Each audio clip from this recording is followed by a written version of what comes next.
नमस्कार। जनपक्ष में आपका स्वागत है। मैं हूं प्रियदर्शन। दोस्तों, कभी कभी ऐसा लगता है कि शब्द बिल्कुल बेमानी बन गए हैं। युद्ध एक अट्टहास की तरह हम पर थोप दिया गया है। दुनिया का आसमान कई जगहों पे बिल्कुल आग की लपटों में घिरा है। तेहरान का आकाश तो बिल्कुल काला दिखाई पड़ा धुएं से, तेल कुओं में लगाई गई आग के धुएं से। और वहां तेजाबी बारिश भी दिखाई पड़ी।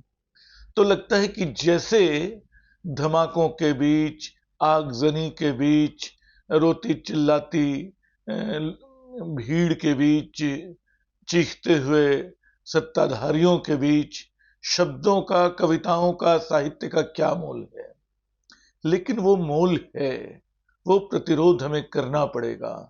आज मैं आपको जोसेफ फसानो की कुछ कविताएं सुनाऊंगा।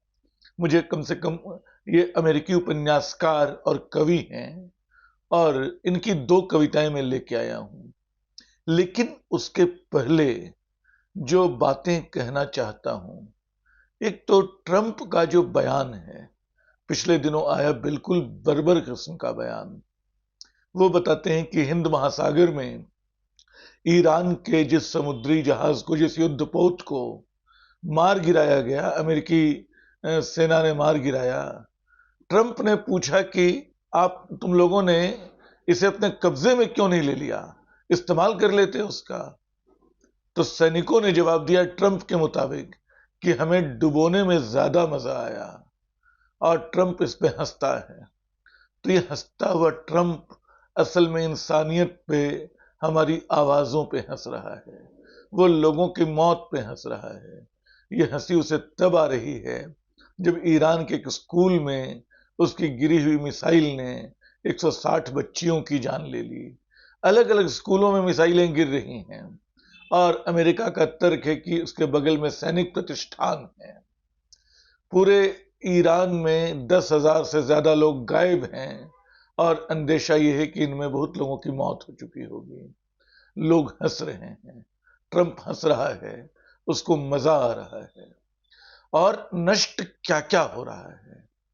क्या सिर्फ तेहरान की सत्ता जा रही है, सिर्फ खामेनेई मारा गया है, और ईरान में सत्ता के परिवर्तन को लेकर जो अमेरिकी जिद है वो हार रही है, बस इतना ही।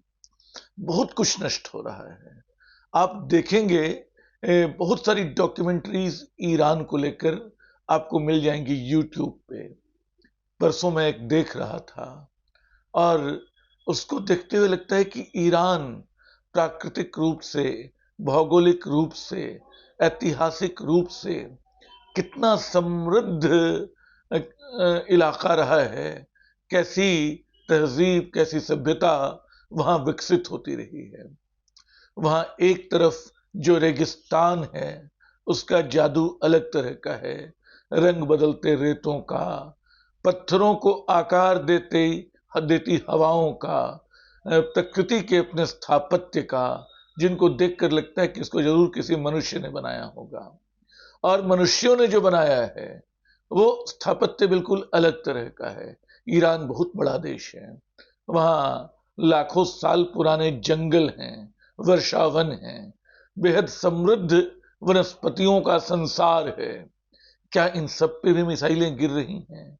मुझे डर लगता है। जो B-2 बॉम्बर की हवस है, ट्रंप का जो खेल है, वो कितना खूनी, कितना आक्रामक है। क्या वो इतिहास को बिल्कुल मटियामेट कर देगा? हॉर्मुज की जिस खाड़ी के बारे में इन दिनों बहुत बातें कही जा रही हैं कि वहां ईरान ने जहाजों को आना जाना रोक दिया है, उस हॉर्मुज टापू की तस्वीरें देखिएगा तो हैरान पड़ जाइए, में रह जाइएगा। इतनी रंगीनी से भरा, बिल्कुल करिश्माई टापू है। और वहां का समंदर इतना हरा नीला, इतने रंग बदलता समंदर, कि लगता है कि अरे, हम कहां आ गए हैं, किस जादुई जमीन पे आ गए हैं। वहां की पहाड़, उन पहाड़ों को प्रकृति ने सदियों में काट छांट के रचा है। उन पहाड़ों की गुफाएं, वहां की मिट्टी लाल रंग की, जो खाने में भी इस्तेमाल की जाती है, और वहां की बसावट, शहरों में गुफाओं के भीतर रहते लोग, तो एक बहुत बड़ी आबादी, एक बहुत समृद्ध इतिहास के साथ ईरान में धड़कती है। और जो पूरा अतीत का ईरान है, मध्ययुग का ईरान है, आधुनिक ईरान है, इसके कई शेड्स हैं। आप इस ईरान को युद्ध से बर्बाद कर सकते हैं, जीत नहीं सकते हैं। और अगर ऐसी बर्बादी होगी तो सिर्फ ईरान की बर्बादी नहीं होगी, ये मनुष्यता की, हमारी विरासत की बर्बादी होगी। दोस्तों, इस पे, और ये बर्बादी कौन कर रहा है? ये दुनिया के सबसे दुर्दांत किस्म के अपराधी लोग कर रहे हैं। एप्स्टीन फाइलों में छोटी छोटी बच्चियों के साथ यौन उत्पीड़न करने वाले लोग कर रहे हैं। उसका आरोप झेल रहा ट्रंप है, उसके सहयोगी हैं, उसके दोस्त हैं। इतनी ताकतवर जमात मिलके जो उत्पीड़न और नाइंसाफी का नंगा खेल खेलती रही, अब ईरान को इंसाफ दिलाने निकली है। और ईरान का इंसाफ बिल्कुल उसको नष्ट करके, एक बहुत समृद्ध विरासत को बर्बाद करके ही किया जा सकता है, ऐसा लग रहा है। तो जो तबाह हो रहा है उस पर नजर रखिए। और मुझे लगता है कि भावी पीढ़ी के लिए क्या बचेगा, ये युद्ध क्या दे जाएगा, यही इसी मोड़ पे मुझे याद आती हैं। मैं मतलब उस डॉक्यूमेंट्री की बहुत सारी बातें आपको बता नहीं पा रहा। वहां सतरंगे पहाड़ हैं, कभी हरे, कभी नीले, कभी बैगनी, कभी पीले पड़ते पहाड़, जो अलग अलग दौर की अलग अलग कहानियां कहते हैं। तो वो ईरान जो है, एक अब मिसाइलों और बमों और विमानों के निशाने पे है। इस तबाही को कैसे रोकें, ये एक बड़ा सवाल है। अब जोसेफ फसानो की दो कविताएं। एक कविता, अंतिम युद्ध के बाद मलबे में मिले शब्द। वाकई शब्द बिल्कुल मलबे में हैं। हाँ, हम एक अंधेरे समय में रह रहे थे और हमने कुछ नहीं किया। हाँ, हमने ऊपर देखा और पाया कि आकाश में आग लगी हुई है, और हमें मालूम था कि लपटें हमने अपने हाथों से तैयार की हैं। हाँ, हमने गुस्से पर अपनी हर सांस जाया की। बच्चों, अगर तुम में से कोई बच गए हो, फिर से शुरुआत करना। सरलतम चीजों से तुमसे इल्तिजा है हमारी। अंधेरे के भाग से निकलना और सुबह की हवा में एक दूसरे का चेहरा छूना, धीरे धीरे एक दूसरे का नाम पुकारना। मुझे उन लोगों से दूरी रखनी है हमेशा, जो सोचते हैं कि उनके पास सारे उत्तर हैं। मुझे उनका साथ चाहिए हमेशा, जो कहते हैं देखो, और आश्चर्य से हंसते हैं और अपने सिर झुका लेते हैं। बच्चों से इल्तिजा है कि एक दूसरे के चेहरे को छूना, एक दूसरे को नाम लेके पुकारना। और दूसरी कविता, ये एक दृश्य है जिसमें एक बच्चे को उसको डर से बचाने की कोशिश हो रही है। घेरेबंदी में एक बच्चे से फुसफुसा कर कहे गए शब्द, नहीं, हम मरने नहीं जा रहे। जो तुम आवाजें सुन रहे हो, जो आवाजें तुम सुन रहे हो, खिड़कियों पर भड़बड़ाहट की और छत से पेंट उखाड़े जाने की, ये एक खेल है जो दुनिया खेल रही है।